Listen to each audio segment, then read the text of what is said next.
deh para orang dekat. Bagaimana Aceh? Udah beres Pak? Bagaimana tenda-tenda? Rapi Pak. Bagaimana makanan-makanan? Udah tertanggulangi Pak. Bagaimana listrik? Udah nyala semua Pak.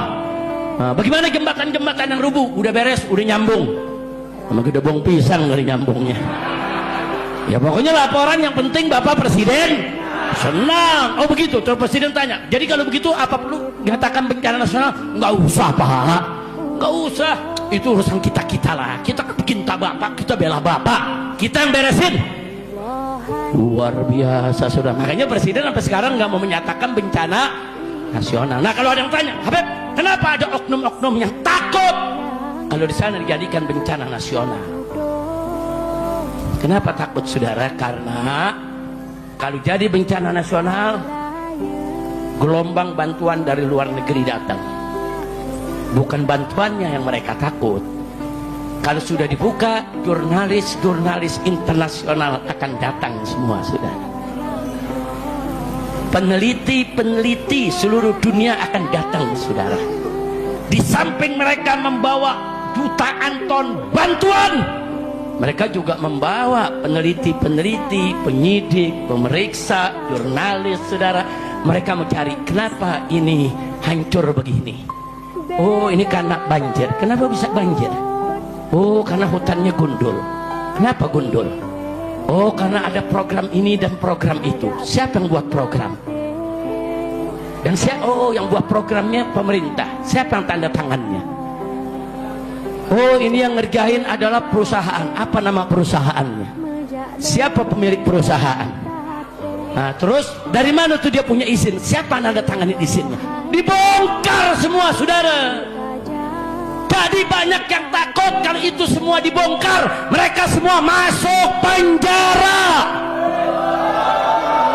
Jadi rakusnya mereka, serakahnya mereka, bahkan jahat sudah mereka rakus, sudah mereka serakah saudara. Banyak rakyat jadi korban. Begitu membantu saudara, mereka pura-pura jadi korban juga. Kurang ajar, biadab. Orang yang tahu diri saudara, orang yang tahu diri saudara, orang yang tahu diri, oh saya salah, ini penyebabnya saya menggundulkan hutan. Dia tahu diri, dia turun, dia bantu saudara. Bukan malah dia mencoba melarikan diri, mencoba menutup diri, mencoba menutup pintu investigasi, bahkan ngebohong kepada Presiden. Inna lillahi wa inna ilaihi raji'un. Meskipun demikian, di Provinsi Aceh masih ada 11 kabupaten yang akan memperpanjang status tanggap darurat, tapi saat ini masih dibahas. Kami hadir untuk memastikan percepatan langkah tanggap darurat dan langkah pemulihan, dan tetap dijalankan, tetap dilaksanakan menjelang pergantian tahun ini. Tidak ada libur, semuanya terus bekerja demi masyarakat, menolong masyarakat yang terdampak bencana. Alhamdulillah berkat gotong royong kita semua, dari 12 kabupaten kota di 52 kabupaten kota di 3 provinsi, statusnya sudah masuk ke transisi ke fase pemulihan. Mohon maaf ini. Meskipun demikian, di Provinsi Aceh masih ada 11 kabupaten yang akan memperpanjang status tanggap darurat, tapi saat ini masih dibahas. Semua ini dilakukan untuk memastikan upaya tanggap darurat yang dibutuhkan oleh warga bisa terlaksana dengan maksimal, dan agar daerah benar-benar siap masuk ke fase pemulihan. Bapak Ibu yang saya hormati, saya akan mengupdate beberapa perkembangan besar apa yang sudah dilakukan sejauh ini dan apa yang akan dilakukan ke depan. Pertama tentang hunian sementara, huntara dan juga hunian tetap sudah mulai berjalan, terus dilakukan proses percepatan. Di Sumatera Barat misalnya pembangunan huntara sudah berjalan di 6 kabupaten kota, di Sumatera Utara di 3 kabupaten kota terus bertambah, sedangkan di Aceh yang benar-benar sudah mulai jalan di 1 kabupaten, dan kabupaten lain dalam proses persiapan dan percepatan. Jadi salah satu tantangan yang dihadapi untuk percepatan ini adalah penyiapan lahan. Percepatan pembangunan hunian ini terus dilakukan, sekali lagi untuk penyiapan lahan oleh pemerintah daerah, pembangunannya dikerjakan bersama-sama, terutama dikoordinatori oleh BNPB, oleh pemerintah pusat, pemerintah daerah, TNI, Polri, bahkan juga organisasi kemasyarakatan bau-membau untuk membangun Huntara di bawah manajemen dari BNPB. Di saat yang sama, persiapan pembangunan hunian tetap juga dilakukan untuk warga yang pemukimannya harus direlokasi, termasuk hunian tetap mandiri yang dibangun di lahan milik warga terdampak. Semuanya dipercepat. Yang kedua, terkait dengan konektivitas dan transportasi secara keseluruhan dari 81 ruas jalan nasional yang terdampak di Aceh, Sumatera Utara, dan Sumatera Barat, itu sudah 72 ruas atau hampir 90% sudah kembali berfungsi, namun 9 ruas lainnya masih dalam proses percepatan penanganan.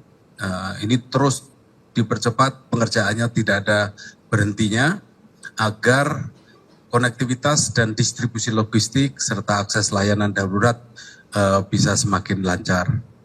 Yang ketiga, terkait pemulihan layanan kesehatan dasar.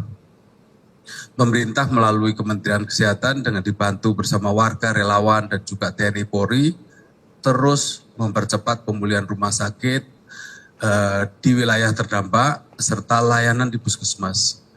Pada prinsipnya seluruh rumah sakit pemerintah sudah beroperasi, sebagian kecil operasinya memang masih belum maksimal, serta ratusan puskesmas juga telah aktif kembali dan terus ditingkatkan layanannya. Terima kasih kepada ratusan dokter relawan dari berbagai perguruan tinggi dari organisasi sosial yang bersedia berjibaku di lapangan, di pengungsian, hadir melayani masyarakat. Ini sangat membantu penyediaan pelayanan kesehatan kepada masyarakat terdampak. Yang keempat, terkait distribusi bantuan. Stok logistik memadai, berlimpah di beberapa titik utama, dan terus diupayakan untuk sampai menjangkau di seluruh desa-desa yang terisolir. Ini dilakukan baik melalui jalan darat, jalan udara, dan ini upayanya luar biasa, masuk menjangkau desa-desa yang terisolir.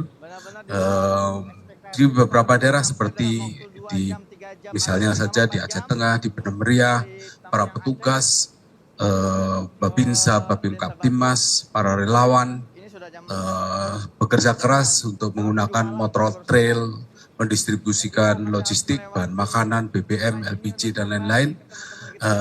Ini akan harus terus dilakukan agar pelayanan menjangkau untuk seluruh masyarakat yang sangat terisolir sekalipun. Yang kelima, sebagai bentuk upaya pemerintah dalam tata kelola sumber daya alam dan hutan di Sumatera, pemerintah pusat dalam hal ini Menteri Kehutanan telah mencabut izin pemanfaatan lahan dalam skala besar, termasuk jutaan hektar izin perkebunan sawit dan izin pemanfaatan kayu hasil hutan. Demikian juga Menteri Lingkungan Hidup telah melakukan segel terhadap aktivitas 5 perusahaan tambang besar yang dianggap berisiko memicu kerusakan lingkungan. Ini adalah sikap tegas pemerintah bahwa ke depan kita harus menjadi lebih baik. Bukan semata-mata memulihkan keadaan semula, tapi membuatnya lebih baik. Yang keenam, terkait dengan layanan pendidikan. Di Aceh, ya sekitar 65% sekolah telah disiapkan untuk beroperasi kembali. Ini dilakukan melalui pembersihan, revitalisasi fasilitas, dan seterusnya untuk menyongsong tahun ajaran baru nanti pada tanggal 5 Januari 2026. Untuk Sumatera Barat dan Sumatera Utara, tingkat kesiapan operasionalitas sekolah sudah mendekati 90%. Jadi pemerintah terus berkomitmen melalui berbagai upaya agar proses belajar mengajar formal kembali bisa berjalan di awal Januari 2026. Bapak Ibu yang saya hormati, arahan Bapak Presiden kepada seluruh jajaran pemerintah para kementerian, kepada lembaga-lembaga pemerintah, dan juga kepada pemerintah daerah sangat jelas dan sangat tegas agar semua terus bekerja tanpa henti mengerahkan seluruh sumber daya nasional untuk percepatan penanganan bencana di Aceh, di Sumatera Utara, dan di Sumatera Barat, sampai kehidupan dan penghidupan masyarakat bisa dipulihkan, bahkan menjadi lebih baik. Itu adalah perintah Pak Presiden, kita harus jalankan, kami jalankan sebaik-baiknya, dan saya mengajak seluruh jajaran pemerintah dan mengharapkan dukungan dari seluruh warga negara Indonesia untuk bersama-sama segera memulihkan kehidupan dan penghidupan warga Provinsi Aceh, Sumatera Utara, dan Sumatera Barat. Kepada Bapak Ibu warga Provinsi Aceh, Sumatera Utara, dan Sumatera Barat, kami terus berdoa semoga Bapak Ibu dalam keadaan sehat, kuat menghadapi cobaan ini. Pemerintah bekerja keras luar biasa membantu Bapak Ibu semuanya, dan mohon untuk selalu waspada menghadapi perubahan cuaca yang sering dinamis dan sulit diduga. BMKG memperkirakan dalam sepekan ke depan ini hujan masih akan turun meskipun dalam intensitas yang tergolong ringan, tapi sekali lagi kita harus tetap waspada, terutama karena beberapa sungai yang mengalami pendangkalan akibat tanah longsor dan lain-lain. Kepada masyarakat Indonesia, saudara-saudara kita seluruh Indonesia yang bepergian selama libur Natal dan Tahun Baru, mohon juga agar terus memantau peringatan dari BMKG, dari BNPB, dan juga dari pihak berwenang di lokasi Bapak Ibu berada. Mari kita utamakan keselamatan bersama. Saya mengajak seluruh rakyat Indonesia untuk bahu-membahu membantu saudara-saudara kita yang sedang terdampak bencana. Pergantian tahun 2025 menuju 2026 kali ini berlangsung dalam suasana yang penuh keprihatinan. Marilah kita sama-sama berdoa serta memberikan dukungan penuh kepada saudara-saudara kita yang terdampak bencana agar penghidupannya segera pulih kembali, bahkan pulih jauh lebih baik. Marilah kita sambut tahun 2026 dengan penuh harapan. Sekali lagi, bahu-membahu, bangkit bersama, membangun Indonesia yang jauh lebih baik.